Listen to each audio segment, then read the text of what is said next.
राधा स्वामी दयाल की दया, राधा स्वामी सहाय, राधा स्वामी।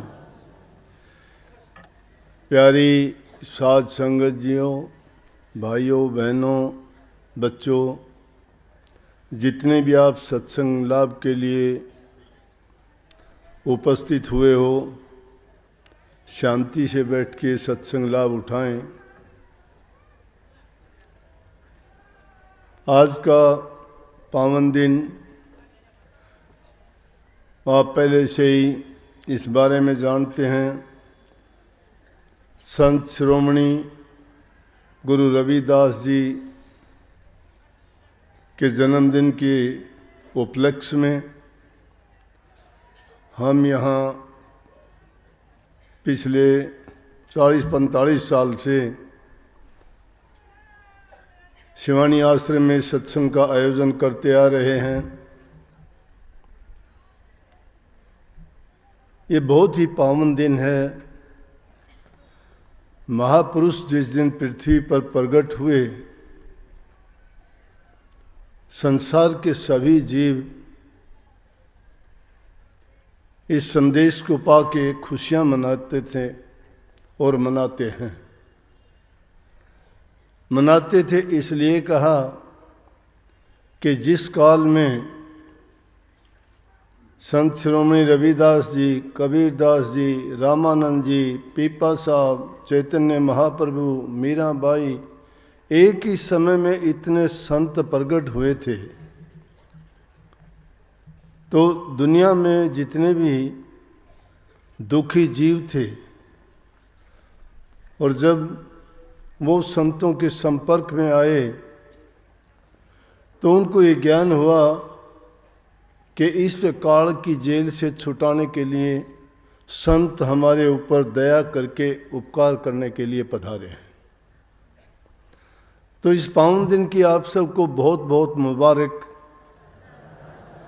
मंगल कामनाएं। महापुरुषों के जीवन, उनके उपदेश, उन द्वारा दी गई शिक्षाएं हमारे जीवन को रास्ता दिखाते हैं। हमारे खोटे मंदी आदतों, पाप कर्मों और अज्ञान के बस जो भी हम कर्म करते हैं उनको छुटाने के लिए प्रकट होते हैं। वो प्रभु का गुणगान करके नाम की महिमा के द्वारा हमें समझाते हैं कि अगर इस जीव को भेदी पूरा सतगुरु, जैसा कि मैंने इन संतों के नाम आपको गिनाए, वो सब के सब तत्ववेता, त्रिगुण रहित संत थे, घर के भेदी थे। वो ऐसे संत इस धरा पर कभी कभी आते हैं, आते रहते हैं, ये नहीं है कि नहीं आते, लेकिन हम अज्ञानी जीव पहचानने में गलतियां करते हैं। क्योंकि दुनिया में जिस प्रकार की हवा और जिस प्रकार का माहौल इस काल और माया के द्वारा तैयार किया जाता है, उसने हर समय के लिए अपने कार्य बड़े व्यवस्थित ढंग से सेट कर रखे हैं। 4 काल बना दिए, सतयुग बनाया, त्रेता बनाया, द्वापर बनाया, कलयुग बनाया। ये काल को इन 4 युगों में विभक्त कर दिया, बांट दिया, और हर युग में भक्ति करने के, जीव के कल्याण के, जीव के सुधार के अलग अलग तरीके भी रहे। जीव के लिए समय की सीमा एक नहीं रही। सतयुग में बहुत ज़्यादा थी, त्रेता युग में उससे भी कम हो गई, द्वापर में उससे भी कम हुई, लेकिन कलयुग में तो इंसान की उम्र 100 वर्ष तक मुश्किल ही पहुंचती है। एकाध अगर कोई ऐसे उदाहरण मिल तो जाएंगे, लेकिन औसत आयु से मतलब है। लेकिन आज का विशेष दिन तो ऐसा है, और संतों की जीवनी को अगर आप जानना चाहोगे तो यूँ समझो कि उनके उपदेश तक पहुंचने से पहले तो हमें बहुत कुछ वो अपने जीवन से ही दे देते हैं। अगर सच्चे मन से तवज्जो दे के उनके जीवन को देखा जाए और जो उन्होंने अपने जीवन में कार्य किए उन बातों को सुना जाए, तो हमारे दिल में एक उमंग पैदा होती है, कुछ करने की हमारी इच्छा बड़ी तीव्र हो जाती है। हम भी अपने कल्याण के लिए सोचते हैं कि हमें भी संतों की शरण में जाके अपने जीवन को सफल करना चाहिए। हर चीज पर उन्होंने प्रकाश डालते हैं, अपने जीवन से ही डाल देते हैं। जैसे संत शिरोमणि रविदास जी जब पैदा हुए 4-5 दिन तक अपनी माँ की दूध ही नहीं पी उन्होंने, और इस बात से साबित हुआ कि पिछले जन्म के कारण इस जीव को इस जन्म में भी अपने कर्म साथ लेके आना पड़ता है। घटना कुछ ऐसी थी, रामानंद जी सत्संग किया करते, संगत आती थी बहुत, बड़े सादे, सबके हितकारी थे, गरीब के तो सबसे ज़्यादा ही सबकी बात सुनते थे, उनकी शंका समाधान करते थे और जीवन कल्याण के लिए हमेशा सबके लिए तत्पर रहते थे, उनको हर प्रकार की शिक्षा दिया करते थे। तो रविदास जी भी उनके आश्रम में ही रहते थे और एक भिक्षुक के रूप में उनकी ड्यूटी लगाई गई थी कि वो रोजाना भिक्षा लेने के लिए जाएं। तो इस बात से हो गया कि गुरु के दरबार में रह के जो सेवा करता है, सेवक है, उसका काम सेवा करने का धर्म है, आज्ञा सतगुरु की मानने का धर्म है। गुरु की आज्ञा को पाके रोजाना वो काशी जी में पैदा हुए थे, काशी जी में जाते थे। उनके जन्म के बारे में वास्तविकता तो नहीं, लेकिन ये बात अवश्य है कि वो 120-25 साल की उम्र तक इस धरा पर रहे थे। तो वो एक दिन भिक्षा लेने के लिए गए। भिक्षा का मतलब होता है साधु लोग एक घर से नहीं लेते थे, नहीं तो कोई भी उनको दे दे। और उसका ना लेने का कारण भी ये है कि एक घर में भिक्षा लेने से एक ही आदमी के विचार और ख्यालात, उसका अन्न दोष कैसा भी है, अन्न गुण जैसा भी है, वो उनको भी प्रभावित करता। तो इसलिए संत महात्माओं ने नियम बना रखा था कि भिक्षुक भिक्षा के लिए घर घर जाए, थोड़ा थोड़ा सबके यहाँ से लेके आए। किसी का अगर उसमें अन्न दोषपूर्ण है तो किसी का गुणों से भरा हुआ भी है, कोई सच्चाई की कमाई का है तो कोई बेईमानी का कमाई का, सब मिलके वो शुद्ध हो जाता था। संतों की दृष्टि पड़ने से उनमें कोई दोष होता था वो भी ठीक हो जाता। रोजाना लेके आते थे, लेकिन एक दिन गलती हुई, बरसात का मौसम था, जो ही आश्रम से निकले भिक्षा लेने के लिए, पास में एक कंजूस सेठ का घर था। अब ये भी बात सोचने की है कि कंजूसी आदमी को, कंजूस आदमी होगा, वो बेईमान भी होगा, वो झूठा भी होगा, वो ठग भी होगा, वो झूठी कसम भी उठा देगा, क्योंकि बिना इन बातों के काम चलता नहीं। लेकिन ऐसे लोगों से झूठे उनको मानते थे और उनसे सब उनको पसंद नहीं करता था कोई भी। लेकिन जो ही रविदास जी निकले, पैर फिसला, गिर गए, चोट लग गई। उन सेठ के 2 भाई थे, एक का नाम छोटू मल था, एक का नाम खोटू मल था। वो छोटू खोटू मल उसको लेके चले गए, या उनका कोई लड़का, और सारी भिक्षा बोले कि आपसे चला नहीं जाएगा। उन्होंने उस दिन का अन्न घर से ही दे दिया। रामानंद जी ने पूछ लिया उस दिन के, भाई भिक्षा कहाँ से आई आज ये? क्योंकि अन्न तो प्रभावित करता है, विचारों को प्रभावित करता है। दूषित अन्न, गलत तरीके से खाया अन्न, क्योंकि संतों का फरमान है जैसा अन्न खाओगे वैसा मन होगा। जैसा अन्न का मतलब, अन्न में गुण है कि सात्विक होना चाहिए। सात्विक में हल्का भोजन होता है। लेकिन रामानंद जी के विचार और ख्यालात में कुछ तब्दीली आई तो कहने लगे, कहाँ से लाए थे अन्न? कहने लगे, जी आज मैं भिक्षा लेने जा नहीं सका, एक ही घर से लेके आया। उन्होंने गुस्से में आके और उनको कह दिया कि जा, तेरे को भोगना पड़ेगा। और उसके कारण से उनके 8-10 दिन के बाद रविदास जी के प्राण छूट गए और अगला जन्म उन्होंने हरिजन के घर में लिया। तो 4-5 दिन तक उसको पिछला जन्म याद था उसको, उन्होंने अपनी माँ की दूध ही नहीं पी। अपने पति से कि आप जाते क्यों नहीं हो, किसी महात्मा से पूछ के आओ, किसी ज्योतिषी से, किसी ब्राह्मण से पूछो कि क्या कारण है, या ये बच्चा आया है तो सोचता होगा कि देखो मैं किस गरीब घर में आ गया, ये दुखी है, और किसी महापुरुषों की संत शरण में जाके पूछ के आओ। लेकिन ये बात का भेद खुलता है, वो चल पड़े उनकी बात सुन के जाता हूँ। जो ही गली में निकले, रामानंद जी कुछ शिष्यों के साथ सामने से आ गए। उनको बड़ी खुशी हुई, बंदगी की रामानंद जी से। कहने लगे, भक्ता कहाँ चले आज? बोला, जी कहाँ चले, मैं तो ऐसे ही निकला था, ऐसे ऐसे बात है, आपकी कृपा से घर में लड़का हुआ था, लेकिन वो अपनी माँ की दूध ही लेता ही नहीं है, 4-5 दिन से कुछ भी नहीं लेता। बोला, मैं तो पूछने के लिए ही जा रहा था। बोले, हम भी तो ऐसे ही आए हैं, कोई मतलब नहीं था।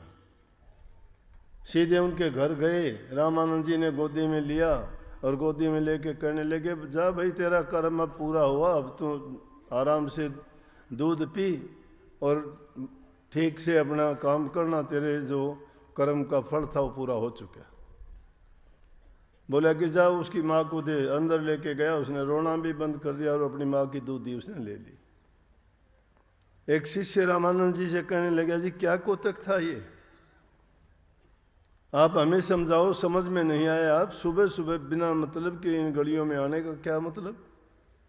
और बच्चे को ये क्या कहा आपने कि तेरा कर्म पूरा हुआ? फिर उन्होंने ये कहानी बताई कि पिछले जन्म में ऐसा हुआ था, और वो पिछले इसका मतलब है कि हमारा जन्म जो पिछला था, अब भी हमें भी जो जन्म मिला है ये नया काम नहीं है। हमने भी कोई न कोई शुभ और नेक कर्म किए होंगे, उसका कर्म फल यह है कि हम अच्छे इंसान बने, अच्छे घरों में जन्म मिला, हर प्रकार से सुख सम्मति है, और उससे भी आगे बढ़ के संतों का संग मिलना, सत्संग मिलना और उनसे नाम की दीक्षा मिलना तो बहुत ही शुभ कर्मों का फल है। कोटि जन्मों में इंसान जब भटका खा लेता है तब इंसान का चोला मिलता है। लेकिन जिनकी सोच कुछ होती है, संतों की शरण में आके भी कुछ ऐसे अभागे जीव होते हैं, अपने कर्म को बिगाड़ लेते हैं। अब बिगाड़ने का कारण क्या होता है कि संतों की शिक्षा उनके लगती नहीं है, वो मानते नहीं हैं। एक प्रकार के जीव नहीं, दुनिया में अनेकों प्रकार के जीव हैं, उनकी सोच अलग है, उनका रहन सहन अलग है, उनके परिवार के उनके संगति सही नहीं है, तो वो अच्छे को भी बुरा बना देते हैं। लेकिन रहीम जी तो ये कहते हैं, रहीमन उत्तम प्रकृति का करी क्या सकत, कुसंग चंदन विष व्यापत नहीं लिपटे रहते भुजंग। रहीम जी तो ये कहते हैं कि जिनकी उत्तम प्रकृति है उसका बुरी संगति कुछ बिगाड़ नहीं सकती।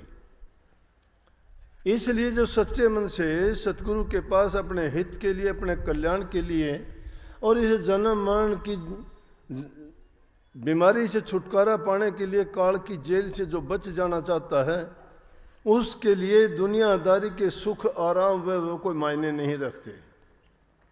उसकी दवाई मैंने बता भी थी कि ये मेरा मेरी छोड़ दो आप, ना कुछ तेरा ना कुछ मेरा, ये जग जोगी वाला डेरा, यहाँ कोई किसी का कुछ नहीं है। तुमने यहीं पाया है, यहीं छोड़ के जाना है, और जो साथ ले जाने वाली चीज है उसका हमें ख्याल ही नहीं है क्या साथ जाएगा। इंसान के नेक कर्म का फल साथ जाता है, प्रभु के नाम की हुई भक्ति साथ जाती है, दान पुण्य और परहित के कार्य किए हुए उसके साथ जाते हैं।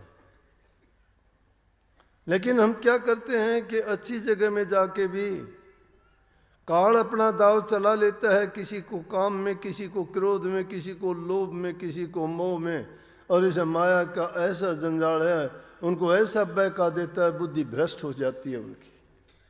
रास्ते चलते चलते ऐसी ठोकर गिरती है, फिर होश में नहीं आते, गिर ही जाते हैं, गिरते गिरते ऐसे गिरते हैं कि वो संभल नहीं पाते फिर।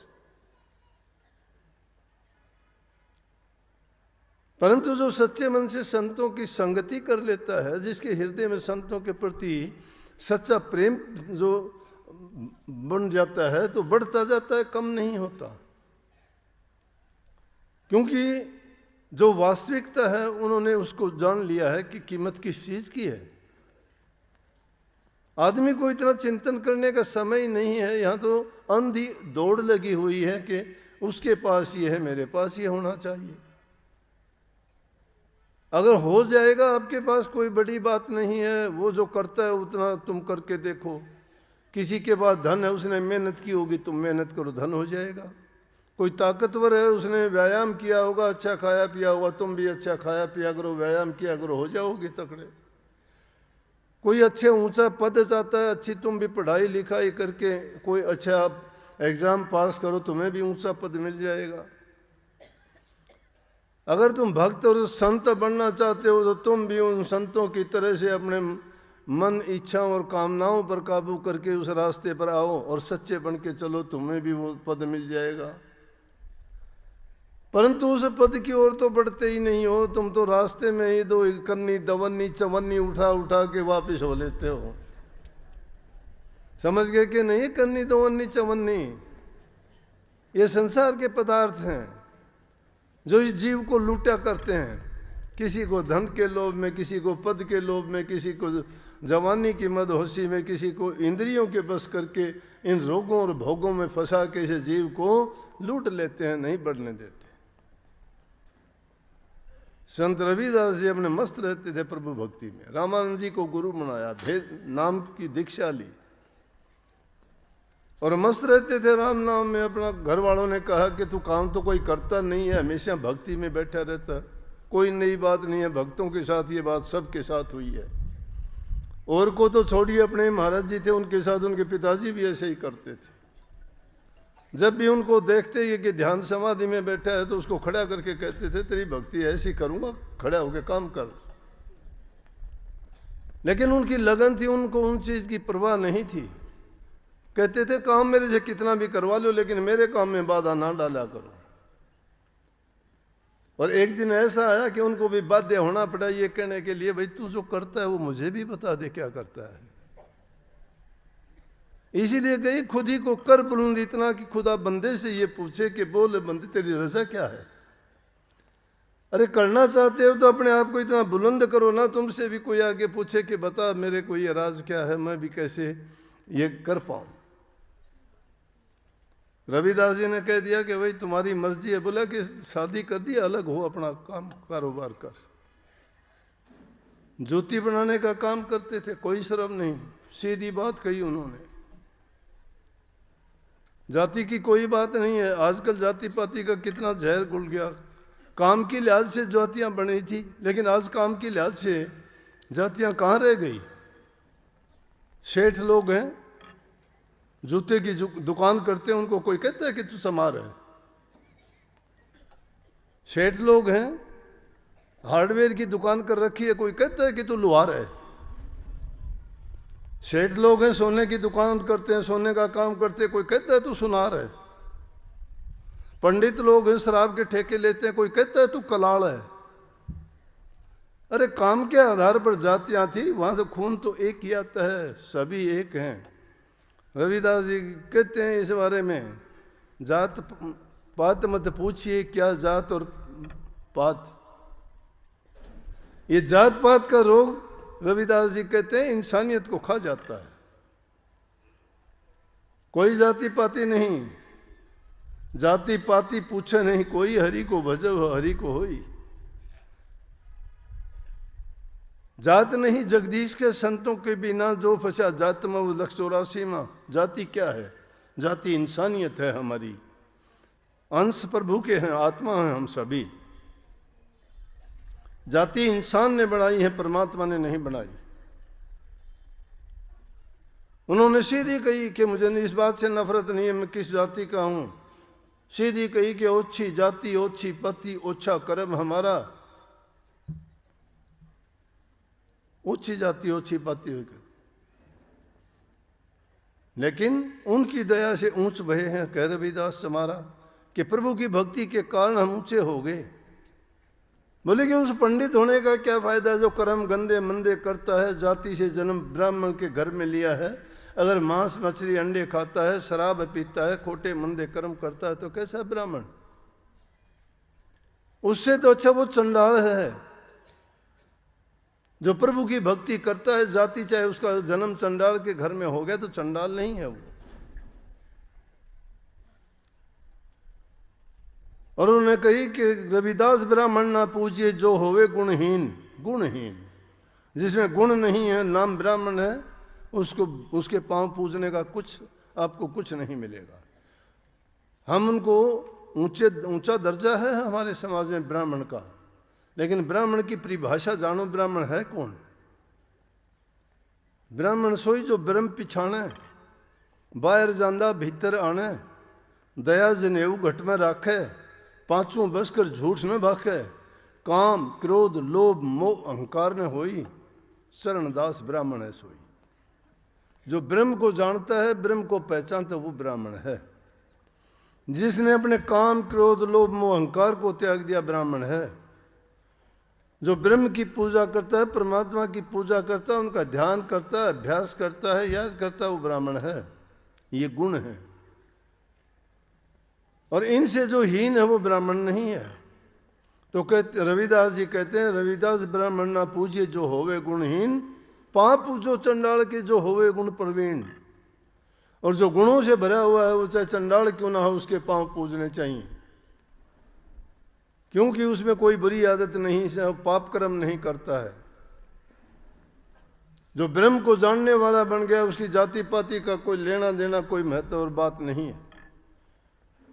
और उन्हीं रविदास जी ने ये करके भी दिखाया। पंडित लोग भी उनके पास आते थे, ज्ञान लेते थे।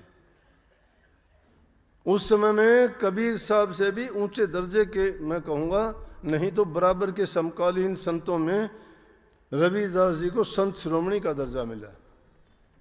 कहीं कहीं कहते हैं कि उन्होंने कबीरदास जी को गुरु बनाया, माना, लेकिन वो तो जैसा भी है, अनेक प्रकार की बातें हैं, परंतु हम इससे छोटे बड़े उनमें क्यों पढ़ें कि संत सभी हमारे पूज्य हैं। उनमें कोई अंतर नहीं था, उनकी कोई जाति नहीं थी। वो जाति विहीन समाज बनाना चाहते थे, क्योंकि मालिक के दरबार में कोई भी छोटा बड़ा ऊंच नीच कोई जाति पाति का भेद नहीं है। और उन्होंने पंडितों ने उसके साथ कर दिया कि नीची जाति का हो कि ये कैसा भगत है, ये सत्संग करता है। उस टाइम में दो झगड़े हो गए, एक ब्राह्मणों से हो गए और दूसरे उस टाइम में विदेशियों का, मुगल राजाओं का शासन था। वो चाहते थे, वो भी तो हम सब कोई क्या कहते, काफिर कह के बोलते थे, काफिर हैं ये किसी को नहीं, इनके लिए कोई परमात्मा है ही नहीं। पानी को ये परमात्मा कहते हैं, पेड़ को ये परमात्मा कहते हैं, मंडी मसानी को ये परमात्मा कहते हैं। ये काफिर हैं। एक अल्लाह है, एक अल्लाह को नहीं पूजते। ये तो इनके तो पता ही नहीं किस किस को पूजते हैं। ये तो बड़ी यातनाएं देते थे। ब्राह्मणों ने जाके शिकायत कर दी, कह दिया जी ये तो लोगों को भरमाता है, नीची जाति का है, इसको शास्त्र पढ़ने का अधिकार नहीं है। शास्त्रों को खोल के देखो, उसमें लिखा है कि शूद्रों को ये पढ़ने का, लिखने का, इनका सत्संग करने का। रविदास जी कहने लगे ऐसा कहाँ लिखा है, प्रभु की भक्ति कोई भी कर सकता है। हम किसी के रास्ते में कोई बाधा नहीं डालते, किसी को बुरी बात नहीं सिखाते, हम किसी से जाके नहीं कहते। हमारे पास जो आते हैं वो अपनी मर्जी से आते हैं, हमारे पास जो है उनको हम बताते हैं और उससे प्रभावित होते हैं। उनको सच्चाई का जब पता लगता है, उसमें उनका हित और कल्याण है, तो हमारे पास आएंगे वो। लेकिन उन्होंने बड़ी वो करी कि चलो देखेंगे, शिकायत कर दी कि ये समाज को बिगाड़ते हैं, और वहाँ जाके राजा को शिकायत कर दी। कहने लगे मूर्ति पूजा करते हैं तो ऐसी इनमें ताकत है, तो हम देखेंगे कि इन मूर्तियों को अपने पास बुला लेंगे, क्या इनके पास इतनी ताकत है इनकी भक्ति में। ये कहना था। उन्होंने बोला कि रविदास को मैं बुला के पूछता हूँ। पंडितों को बुला लिया, उनको भी बुला लिया। उन्होंने सोचा एक पंथ दो काज, अब दोनों का इलाज हो जाएगा, इन ब्राह्मणों का भी इलाज हो जाएगा, रविदास का भी इलाज हो जाएगा। बोला कि जो हारेगा वो उसके माफ़ी मांगनी पड़ेगी, पैर पकड़ने पड़ेंगे और उसको अपना काम छोड़ना पड़ेगा। ब्राह्मण बोले हाँ जी हम मानते हैं इस चीज़ को। मूर्तियाँ रखवा दी नदी के पार, गंगा जी के दूसरे किनारे पे मंदिरों से मूर्ति उठवा के रखवा दी। और पहले कहा कि बोलो पहले कौन करेगा। ब्राह्मण लोग बोले हम करेंगे। ब्राह्मण लोगों ने क्या किया, मंत्रों का उच्चारण किया, बड़े जोर जोर से किया, बहुत मंत्र पढ़ के आखिर थक गए, मूर्तियाँ टस से मस नहीं हुई। रविदास जी कहने लगे देता रहे 1000 वर्ष मुल्ला चाहे अजान, रविदास खुदा ना मिस कर जब लग मन शैतान। अरे मन में जब तक शैतानी भरी है तब तक वो अल्लाह खुदा नहीं मिल सकता, ये झूठी बात है। अब उसने भी रास्ता बंद कर दिया, उसको भी चोट लगी। अब ब्राह्मण बेचारे थक गए, वो मूर्तियाँ हिली नहीं। फिर बोले क्या कि ये क्या बड़ी बात करता है, रविदास को बुला लिया क्या, अब तू दिखा तेरा करिश्मा। रविदास जी ने तो वही तुलसी साहब वाली बात कह दी। हाथ जोड़ के अपने आंखें बंद करके बैठ गए, अपने इष्ट को याद करके। ये जबानी जमा खर्च करने की बातें नहीं होती, जबान से बक बक सारा दिन करते रहते हो। वो तो भिखारी भी राम राम राम राम राम राम राम राम पूरा दिन करता है, आने जाने वालों की जेब की तरफ देखता है, हाथ की तरफ देखता है, मुझे कुछ देगा। वो राम की भक्ति थोड़ी करता है, दाम की भक्ति करता है, भिक्षा मांगता है। वो राम की भक्ति किसी को दिखाने के लिए थोड़ी है, वो तो गुप्त रूप से की जाती है। एक गडरिया भी मस्ती में बात करता था, मूसा पीर ने उसको धमका दिया। भोले भक्त होते हैं जिनको तर्क वितर्क नहीं आता, विद्या के गुलाम नहीं होते, बुद्धि के वो अधीन होके कुछ का कुछ तर्क वितर्क नहीं करते। कहते हैं कि गडरिया था, बैठा बैठा जंगल में भेड़ें चरा रहा था, चराते चराते एक कहता है देख के लीला को, हे परमात्मा, कहते हैं आप अकेले हो, आप भी अकेले हो, मैं भी अकेला हूं। अब खैर मेरे पास तो भेड़ बकरियां, आपके पास क्या है? आपकी कौन रोटी बनाता होगा, कौन आपको कपड़े देता होगा, कैसे आप सोते होगे, कहाँ रहते होगे? अगर मेरे पास होते तो भेड़ों की ऊन का कपड़ा देता, आपको वो पहना देता, मैं उड़ा देता, सर्दी नहीं लगती। मैं आपको भेड़ बकरियों का दूध पिला देता, आपको भूख नहीं लगती। आपके साथ बात करता, मिलके हम अपने रहते, आराम से खुशी खुशी टाइम रहती। इतनी देर में मूसा पीर वहाँ से गुजर रहे थे। मूसा पीर ने सभी ये बातें सुन ली। मुसलमान पीर होते हैं, जैसे अपने दर्जा संत का है, भगत का है, इस प्रकार से मुसलमानों में पीर भी एक पद है, भक्ति के मार्ग पर चलने वालों का। कोई ओलिया है, कोई पीर है, कोई कुछ है, इस तरह के। तो मूसा कहते हैं मूसा को रोज़ाना दर्शन होते थे, साक्षात बातें करता था परमात्मा से। उस दिन जब गया, मूसा पीर ने लाख कोशिश करी, ना दर्शन हुए। दर्शन हुए तो प्रभु नाराज़ उनसे, कहने लगे मूसा, कहने लगे प्रभु क्या गलती हुई, आज मेरे दर्शन क्यों नहीं हुए? बोले अरे तूने आज मेरे भगत का दिल दुखाया है। बोला कौन भगत आपका मेरे से ज़्यादा? मैं आपके रोज़ाना दर्शन करता हूँ। बोला उस गडरिए को। उसने बेचारे ने माफ़ी मांगी कि मूसा जी मुझे माफ़ कर दो, मुझे पता नहीं था, गलत लफ्ज़ निकल गए, मैं आइंदा कभी ऐसा नहीं करूँगा। वापिस आया मूसा पीर, गडरिए से कहने लगे भैया माफ़ी कर दे, मेरे से गलती होगी, मुझे नहीं पता था कि तेरी भक्ति सच्ची है। कहने का मतलब ये है कि ज़्यादा दिखावा करने वाले कहते हैं, ये भी काफ़ी लोग आके कहते हैं कि जी मेरा अभ्यास नहीं बढ़ता, ध्यान नहीं बढ़ता, सुमरण नहीं होता मेरा। और फिर थोड़ी देर में कहते हैं जी मेरा घरवाला शराब पीता है, मेरा बेटा मेरा कहे में नहीं चलता, है तो भक्ति को तुमने इतना सस्ता कैसे लगा लिया? तुम्हारे घर के हालात ही ऐसे नहीं हैं, तुम्हारी संगति अच्छी नहीं है, तुम्हारा खान पान अच्छा नहीं है, तुम्हारी उठ बैठ जिन लोगों के साथ है उनके साथ चर्चा तुम्हारी कभी भक्ति की, कभी प्रभु के गुणगान की होती नहीं है, कैसे आपकी भक्ति होगी? दुष्टों के संग बैठना, दुष्टता के विचार पैदा होंगे, अच्छी बात कभी होती है? भगत लोग तो हमेशा प्रभु के गुणगान करेंगे, उनके बारे में ही सोचेंगे। वही रविदास जी का था, अपने दोनों आंखें बंद करके हाथ जोड़ के बैठ गए, ना कोई मंत्र, ना कोई संतर, ना कोई तंत्र। तंत्र ये था कि आंखें बंद कर ली, हाथ जोड़ लिए, मन में पक्के तार जोड़ दिए कि मालिक झूठा हूँ, सच्चा हूँ, बुरा हूँ, भला हूँ, ये क्या है मुझे नहीं पता, मुझे ना हार जीत का पता है, ना मुझे इस चीज़ से सरोकार है, लेकिन इन्होंने ये बात की है तो मेरी लाज तो आपके हाथ है।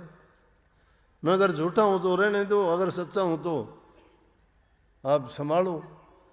थोड़ी देर के बाद में देखते हैं मूर्तियाँ हिलने लगी। वो नवाब बैठा देख रहा था, दूसरे लोग बोले देखो जी मूर्तियाँ हिलने लगी है, बेवकूफ़ कहाँ हिलती हैं, तुम्हारी आंखें हिलने लगी। अब तक पंडितों ने इतने इतने मंत्र पढ़े, जब नहीं हिली अब कैसे? बोला नहीं जी देखो वो चलने भी लगी। और थोड़ी देर के बाद में क्या देखते हैं, वो मंदिर जो मूर्तियाँ थी वो वहाँ से उठ के और नदी के पार आके रविदास जी के गोद में आ गई सभी। ये सच्ची भक्ति थी। सारी काशी जी के मंदिरों में घंटे बजने शुरू हो गए अपने आप, दिन में ही खड़तालें बजनी शुरू हो गई, घंटों की घनकार हो गई, और सब ने जो है रविदास जी के नारे लगाए, जय हो रविदास जी की, जय हो रविदास जी की, जय हो रविदास। इस प्रकार के उन्होंने भक्ति की। सच्चे मन से एकाग्रचित होकर जो इंसान बुराइयों से निजात पाके और सही उस गुरु के बताए रास्ते पे जो चलता है, तो निश्चित रूप से वो अपने उद्देश्य में कामयाब होता है। ये ना सोचना जी कलयुग है अब नहीं होता। अरे कलयुग क्या है, कर युग है, करो ना, करोगे तो कलयुग है, ना करोगे तो कलयुग है। इसमें करने वाले सारे काम कर जाते हैं। और कितनी कितनी खोज कर ली प्रभु की खोज करने के लिए, तो अब तो और ज़्यादा वो होना चाहिए था। दूसरी ग्रह की खोज कर ली, इंसान की बीमारियों की खोज कर ली, एक एक नस नाड़ी की जांच परख कर ली, रोग बीमारियों की कर ली, बनावटी चीज़ें बनानी शुरू कर ली। एक प्राणी तो नहीं डाल सकते, लेकिन अगर ये सच्चे मन से वो खोज करे तो उसको क्यों नहीं कर पाता है? संतों ने खोजा है उसको, इसीलिए संतों ने आके वो उपदेश और शिक्षा दी है।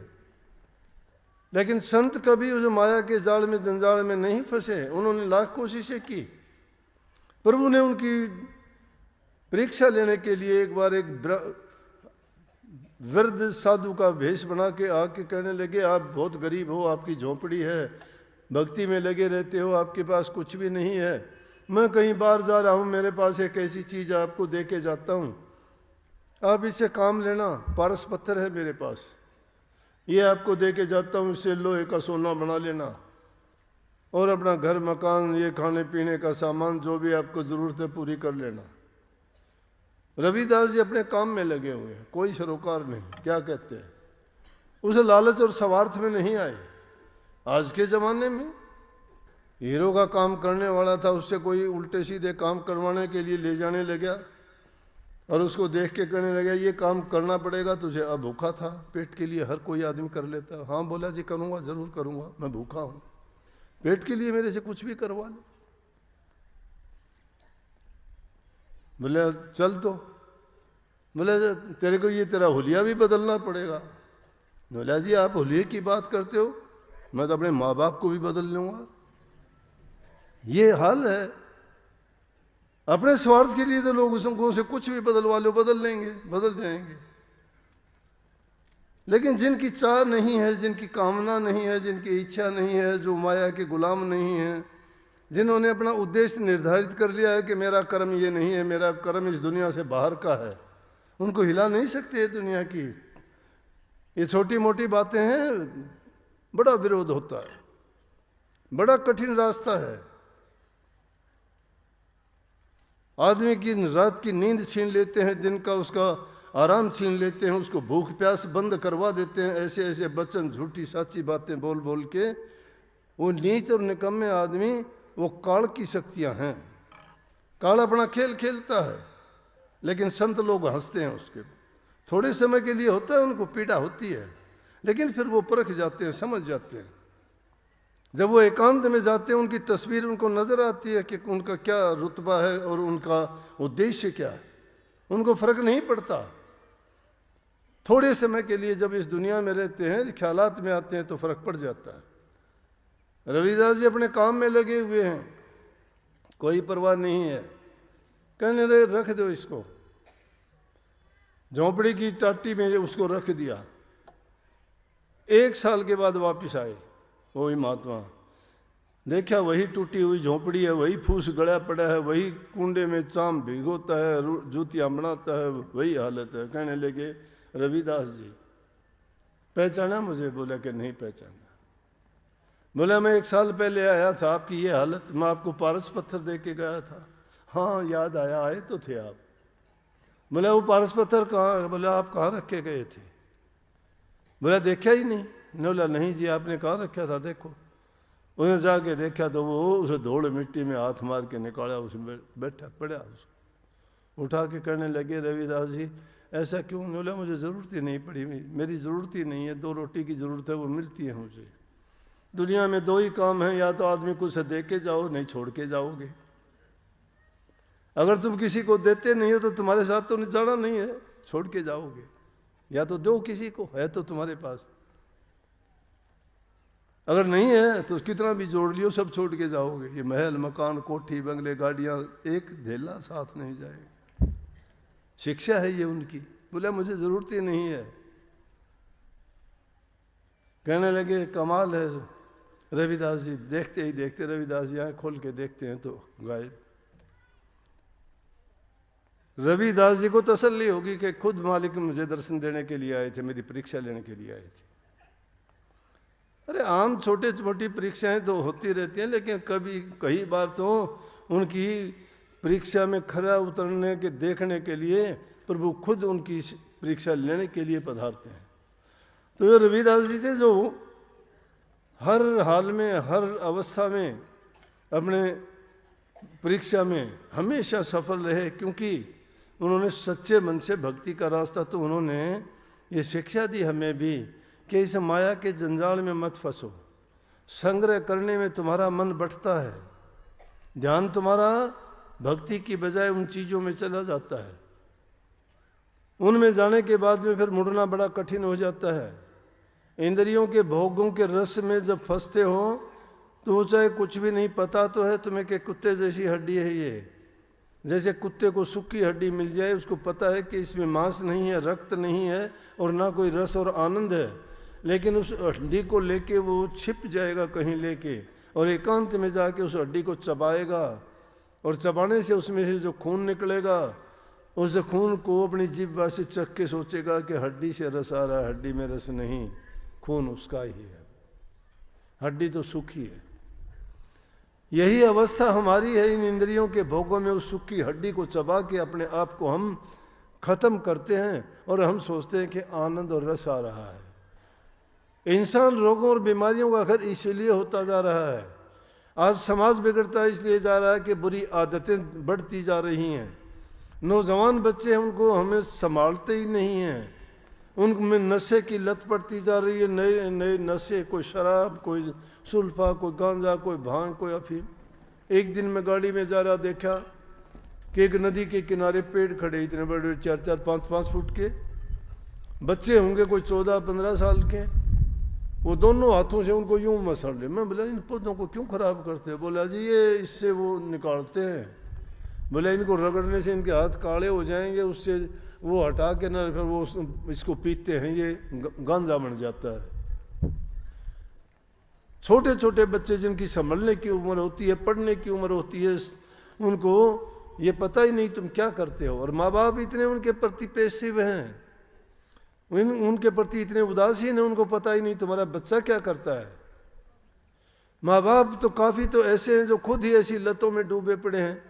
शराब कबाब में, उल्टे सीधे कर्मों में, वो संतान को क्या संभालेंगे?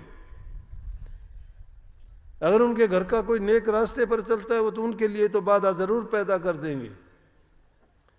बच्चों को संभालो, नौजवान बच्चे जो बिगड़ते जा रहे हैं उनके लिए तो तुम ही गुरु हो, तुम ही संत हो, तुम ही संगति हो। संतों के पास तो जब जाओगे जब तुम उनको नेक बनाओगे, नेक इंसान जाता है वहां पे। लेकिन यहाँ तो अब तो जमाना ऐसा है कि बिगड़े हुए संतों के पास जाते, जी मेरी शराब छुटवाओ, मेरा जुआ छुटवाओ, मुझे नौकरी दिलाओ, मेरा बेटा पैदा कर दो, होना चाहिए, मेरी गरीबी दूर होनी चाहिए। हो जाएंगी ये। अच्छे कर्म करोगे सारी चीज हो जाएंगी। जो चीज बर्बाद करते हो तुम, नशे में बर्बाद करते हो, पैसा उसमें गया, शरीर उसमें गया, तुम्हारा परिवार में अशांति तुमने कर दी, लोगों से लड़ाई झगड़ा तुम करते हो, झूठ तुम बोलते हो, उधार किसी से लेके वापस दे नहीं पाते। क्यों? काम करते नहीं हो। ठाठ बाट सभी चाहते हो, अच्छा फोन चाहिए, हाथ में घड़ी चाहिए, नीचे मोटरसाइकिल चाहिए, पीने को शराब चाहिए, रहने को होटलों का खाना तुम्हें खाने के लिए चाहिए। ये खाने हैं, ये रोग और बीमारी पैदा करके तुम्हारे विचार शुद्ध कैसे रह सकते हैं? अच्छा खाना खाओ ना घरों में, सूखी रोटी खा के भी तुम्हारे विचार सात्विक होंगे। ये नहीं पता उनको कौन बनाता है, ये नहीं पता ये चटनी कितने दिन की बनी हुई है, ये नहीं पता ये कितने दिन का कटा हुआ है, ये नहीं पता किस खेत में किस गंदे नाले में पैदा की गई सब्जी आई है।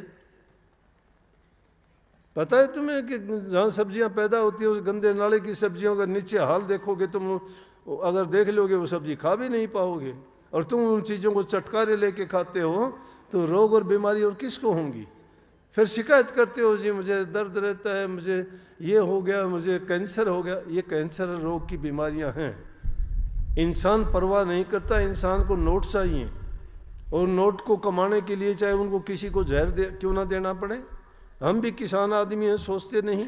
आप भी एक एक एकड़ में यूरिया के 4-4, 5-5 कट्टे बोरे डाल के और गेहूं पैदा करते हो बेचने के लिए। घर के लिए इतनी खाद कोई नहीं डालता, अपना अलग बोते हो कि नहीं? परवाह नहीं। बरसिम बोते हो पशुओं के लिए, उसमें भी दुनिया भर के स्प्रे करते हो, खाद डालते हो, उसका पशु खाता है, उसका दूध निकलता है, वो जहर से भरा हुआ दूध है। क्या दूध है? पहले दूध में शक्ति होती थी, ताकत होती थी। सब्जियां रोग का घर है, आज बनाई, शाम की सब्जी बनी हुई अगले दिन देख लेना कितनी अच्छी मिलेगी तुम्हें। पहले सब्जी बना के रख दिया करते, 4-4 दिन तक खराब नहीं होती थी। ये हमारे खेतों में काकड़ी और काचरी जो बोलते हैं, उनको सुखा के रख दिया कर दे, 2-2, 3-3 साल तक उनका कुछ नहीं बिगड़ता था। बिगड़ता था क्या?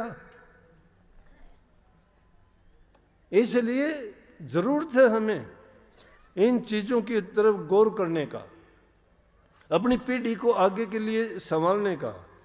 इस सृष्टि में हर जीव, हर चीज चाहता है कि उसका वंश आगे बढ़े।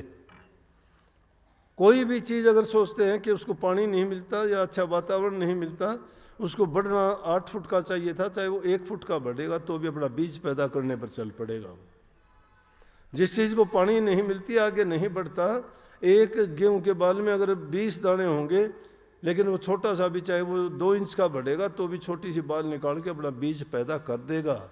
लेकिन इंसान अपने बीज के प्रति इतना उदासीन है कि इसका क्या होता जा रहा है।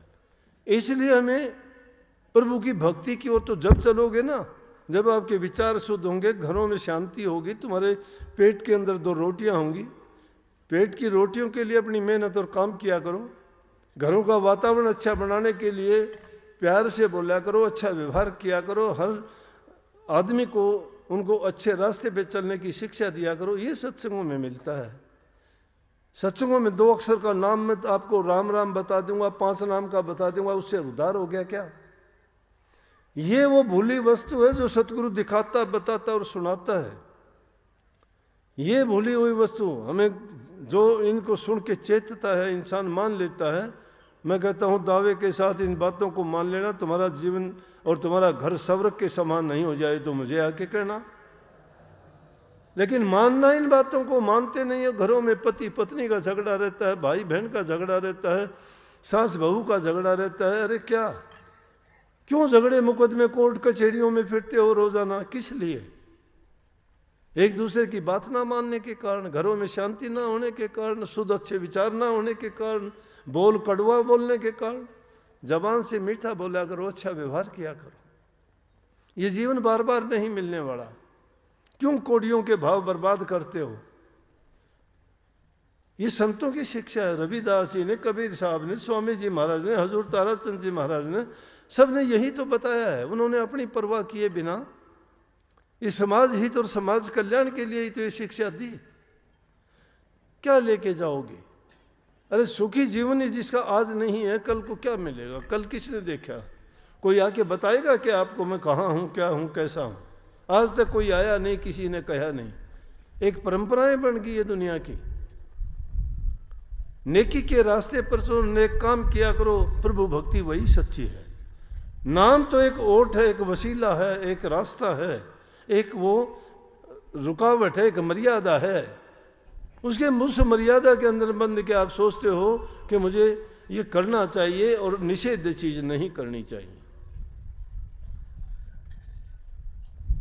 प्रभु भक्ति करना मुश्किल नहीं है, बहुत आसान है, बड़ा आसान है। मैंने अपने तजर्बे से ये बात कहता हूं। और इन चीजों से घबराना नहीं। तुम्हारे बारे में दूसरा क्या सोचता है, जिसकी जैसी सोच होगी वो सोचेगा, वैसा ही सोचेगा। तुम रोक भी नहीं पाओगे उसको, क्योंकि सोच उसकी है। लेकिन तुम उसकी सोच में सोच क्यों करते हो?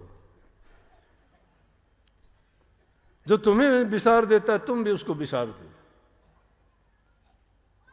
तुम्हें एक ही याद रहना चाहिए जिसमें तुम्हारा हित और कल्याण है, और उसके सिवाय तुम्हारा कोई हितकारी नहीं है। तुम्हारा हितकारी सिर्फ या तो सतगुरु है या मालिक है, और तो स्वार्थ के यार हैं यहां दुनिया में। इस दुनिया में जितने भी हैं स्वार्थ के साथी हैं, और जिसका जितना हित करोगे, जितना जिसका अच्छा करोगे, वो तुम्हारा उतना ही बड़ा विरोधी होगा। ये भी बात सुनो, कभी किसी का हित करके ये मत मन में सोच लेना कि बदले में मुझे कुछ अच्छा मिलेगा, नहीं। इसीलिए महापुरुषों ने ये फरमाया कि नेकी कर दरिया में डाल, भूल जाना भला करके। ये ना सोच लेना शायद तुम्हें वो जो है दुश्मनों में सबसे बड़ा दुश्मन नहीं गिने, तो वो भी पूछ लेना मेरे से आके। मैं भुगत भोगी हूं, ऐसे दुष्टों से मेरा पाड़ा पड़ा है, कभी यूं सोचते हो? सिखाया मुझे लोगों ने, लेकिन मैंने कुछ नहीं कहा ना। क्यों? अगर मैं कहता तो संतों की शिक्षा के विरुद्ध होता वो।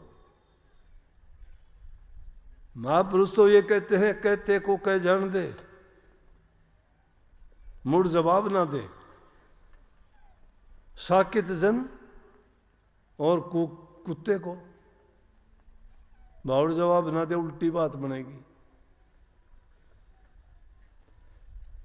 कहते को कह जाने दे, जो जिसने कहता है उसको कह जाने दो। जिस प्रकार से दुष्ट आदमी और कुत्ते को अगर तुम जितना बोलोगे उतना उल्टा बोलेगा। कुत्ते की तरह बोलो दूना भौ भौ करेगा कि नहीं? तुम्हारी तरह भौंकता है, तुम उसको अगर एक छड़ी लेके दिखाओगे वो सारे गांव के कुत्ते इकट्ठे कर देगा। इसी तरह से दुष्ट आदमी का है।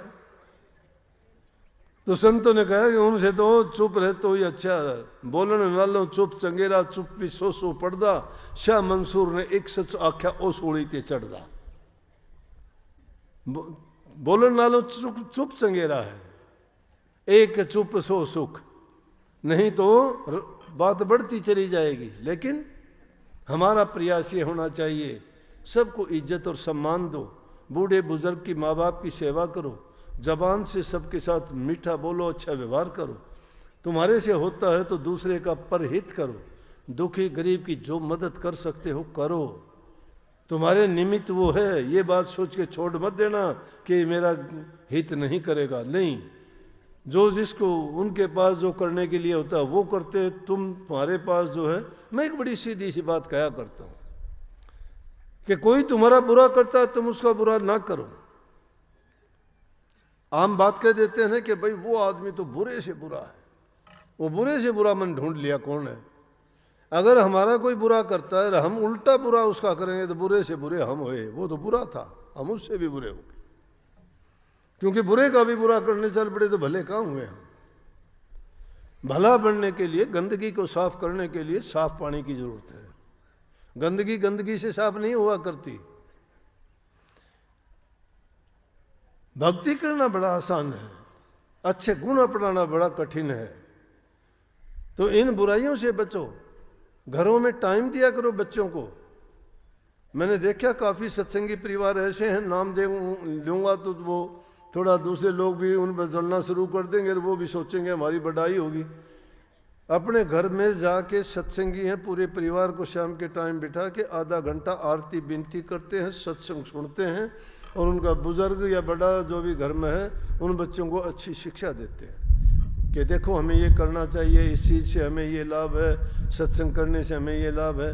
ना तो बुरी संगति में जाते, ना वो देर तक जवान बच्चों में कहीं घूमते, घर में बैठ के वो या तो गुरु की चर्चा, नाम की चर्चा, सत्संग की महिमा, प्रभु की भक्ति, सिर्फ सुमन भजन ध्यान की बातें या बाणी गाना। छोटे छोटे बच्चे उनके बाणी गाते हैं और इतने मीठे स्वर में गाते हैं, और लेकिन जिनकी ज़िंदगी बीत गई उनको आरती बीनती तक याद नहीं है, वो क्या करेंगे?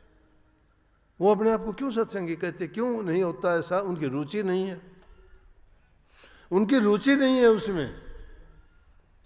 क्या सिर पर धर के नाचोगे? ये बड़े महल काम नहीं आने, ये कोठी कार तुम्हारे साथ नहीं जानी, यहीं रहेंगी सारी।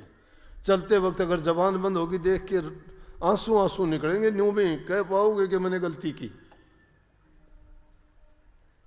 समझ गए? जो करने वाला काम है अभी करो। ये संसार यहाँ ओस की बूंद जैसा है, सूरज निकलने के बाद ढड़क दे ही चला जाएगा, पता ही नहीं कहाँ गया कहाँ नहीं। तो रविदास जी जैसे संतों ने सिद्ध करके दिखाया, अनेक बार सिद्ध करके दिखाया। ऐसे ऐसे मौके आए। पहले भी बात बताई है कि उन्होंने ये कहानी प्रसिद्ध है उनकी कि मन चंगा तो कठौती में गंगा, वो सुन रखी आपने। उन्होंने ये सिद्ध करके दिखाया कि वो मेरे पास ही हैं। इंसान जो सच्चा काम करता है उसके हर कर्म में जो सुमन करते हुए तुम काम करते हो उसमें नाम का असर, अच्छे गुणों का समावेश होता है।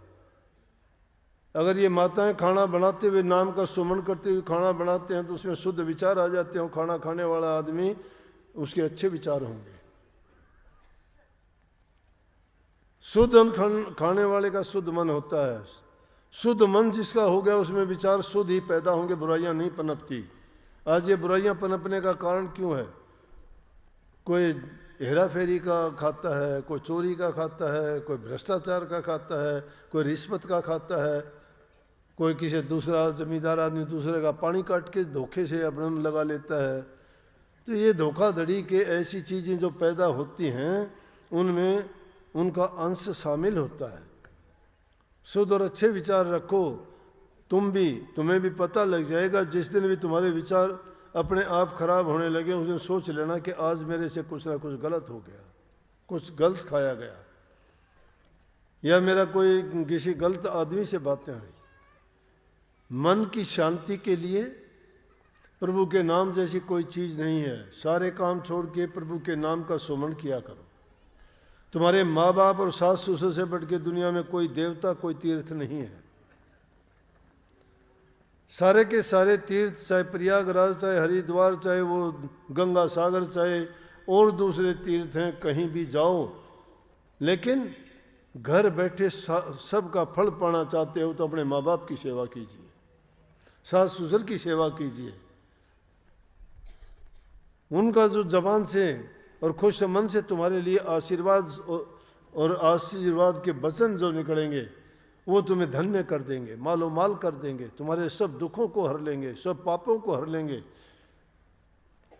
वो यही दुआ करेंगे कि इनकी बीमारी, इनकी रोग, जो भी तकलीफ है वो मुझे मिल जाए, ये मेरे सुखी रहे। सब माँ बाप ये चाहते हैं। लेकिन जो एक दुष्ट आदमी पैदा कर दिया और वो माँ बाप को कष्ट देता है तो उसके बाप को मजबूर होकर अखबार में निकलवाना पड़ता है, मेरा कोई संबंध नहीं है इससे।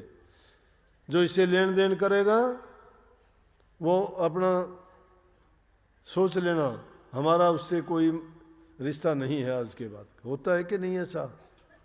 नेक संतान पैदा होगी, वो अपने माँ बाप के लिए अपने प्राणों को भी देने के लिए तैयार हो जाएगा। श्रवण कुमार की कहानी आपने सबने सुनी है। कोई उसने भक्ति नहीं की, किसी संत महात्मा के सत्संग में नहीं गया, ना कोई प्रभु भक्ति का नाम जानता था। सिर्फ मात्र और पितृ का नाम लेके ही उनको प्रभु मानता था। आज भी कहानी है, आज भी वो श्रवण कुमार जिंदा है माँ बाप की सेवा के कारण। इसलिए माँ बाप की सेवा करो, अपना कमा के ईमानदारी सच्चाई का जीवन जियो, अपना कमाया खाओ, हेरा फेरी पे नजर मत रखो। अगर मिल भी गया तो क्या है? अगर खाने पे तुम सोचते हो तो खाना तो यहाँ से ढलने के बाद सब मिट्टी बनाते हो, कोई अच्छी चीज़ नहीं निकालता बाहर। कितने से कितनी अच्छी चीज़ खाओ, जब वो बाहर तुम्हें निकालोगे गंध निकलेगा, सब गंध है वो। बल्कि एक बार ये बात चलने लगी तो सब देवता लोग इकट्ठे हो गए, उनमें अन्न देवता भी शामिल था। बोले कि बताओ भाई, सब में गंदे से गंदा कौन है? कोई कुछ कहने लगा, कोई कुछ कहने लगा, कोई कुछ कहने लगा, लेकिन वो बात नहीं जची। बोले जी सबसे गंदा तो इंसान है। अन्न देवता करने लगा। बोले भाई क्यों? न बोला कि इसके अंदर जाते ही जो है बिस्ता बना के बाहर निकालता है। मैं अन्न देवता था, मेरी तो पूजा होती थी। इसलिए हम और करते ही क्या है? खा पी के गंदगी बनाते हैं। जीवन का सार तो यह है कि प्रभु ने हमें ये जन्म इंसान का इसलिए दिया था कि हम प्रभु की भक्ति करें, उसको याद करें, अपने जीवन को सफल करें। ये बार बार का जन्म मरण का चक्कर, 84 का चक्कर जो है बिना भक्ति के नहीं छूटता। और वो भक्ति क्या है? अपने मन को एकाग्रचित होकर प्रभु के नाम का चिंतन और सुमन करो। जब एकाग्रचित हो जाओगे, दुनियादारी से बेखबर हो जाओगे। दुनियादारी की चीज़ों की तरफ तो रात दिन लगे ही रहते हो, लेकिन जब ध्यान की अवस्था में जाओ और नाम का सुमन करो, चाहे आप 10 मिनट के लिए कर लिया करो, मैं नहीं कहता। मन लगेगा तो अपने आप में तुम घंटों तक बैठे रहोगे। कैदी को रोक के रखते हैं, कैदी ना बनो। ये मन तो उड़ने वाला पंछी है, कितना ही उड़ा लो इसको, लेकिन इसको रोकने के लिए ये है कि इसकी पंखों को कतर दो। इसकी पंख कतरने का तरीका सिर्फ नाम का सुमन है और गुरु का ध्यान है। गुरु का ध्यान करोगे, नाम का सुमन करोगे, तो अपने आप में उस कछुआ जैसे अपने अंगों को समेट लेता है। इस प्रकार से अपनी बार की वृत्तियों को रोक के दोनों आंखों के मध्य में पीछे की तरफ तीसरे तिल पे ध्यान को एकाग्र करो, और एकाग्र करते हुए उस नाम का सुमन करोगे। अगर तुम थोड़े समय के लिए भी कर पाओगे और एक बार तुम्हें वो रास्ता मिल गया, तो तुम बार बार उसको खोजने का प्रयास करोगे, बार बार वो प्रकाश ढूंढने का कोशिश करोगे, बार बार जो तुम्हें तुम्हारे इष्ट का जो वहाँ रूप नज़र आएगा, वो रूप देखने की आपकी बार बार इच्छा होगी। क्यों? कि उसमें जो आनंद मिलता है वो दुनिया के किसी पदार्थ में ना शांति है, ना संतोष है, और ना ही आदमी का कहीं टिकाव है। लेकिन वो जब आनंद मिलता है, ये दुनिया के आनंद से फीके निक्के लगते हैं, और हम उस सिमटाओं में ही सब कुछ पा जाते हैं, और हमें अपने जीवन का जो चीज़ खोजने के लिए निकले थे घर बैठे मिल जाता है। तो उसको रविदास जी कहते हैं, बाहर ढूंढत क्या फिर, घर अंदर ही खोज। रविदास प्यारा राम तो वो बैठा घट के भीतर, वो भीतर बैठा है। मन को रोक के उस पिया के ओज को देखना चाहते हो तो अंदर में जाओ, बाहर नहीं। बाहर की जो आंख देखती है झगड़ा झूठा है, अंदर की आंखों से देखो घट में खेल अनूठा है। मन माया की फिरे दुहाई, 5-25 ने लूटा है, तारा चंद भवसागर तिर के सतगुरु सिर पर फूटा है। सतगुरु को आगे रख के जो सच्चे मन से इस मार्ग पर चलता है, वही जीव अपना कल्याण कर जाता है। आप सबको बहुत बहुत सबको आशीर्वाद, बहुत बहुत प्यार करता हूँ मैं सब, क्योंकि प्यार ही भक्ति है। सबसे प्यार किया करो, कोई पराया नहीं है, सब उस पर्व की संतान है। समझ गए? इस चक्कर में ना पड़ा करो ऊंची जाति का नीची जाति का,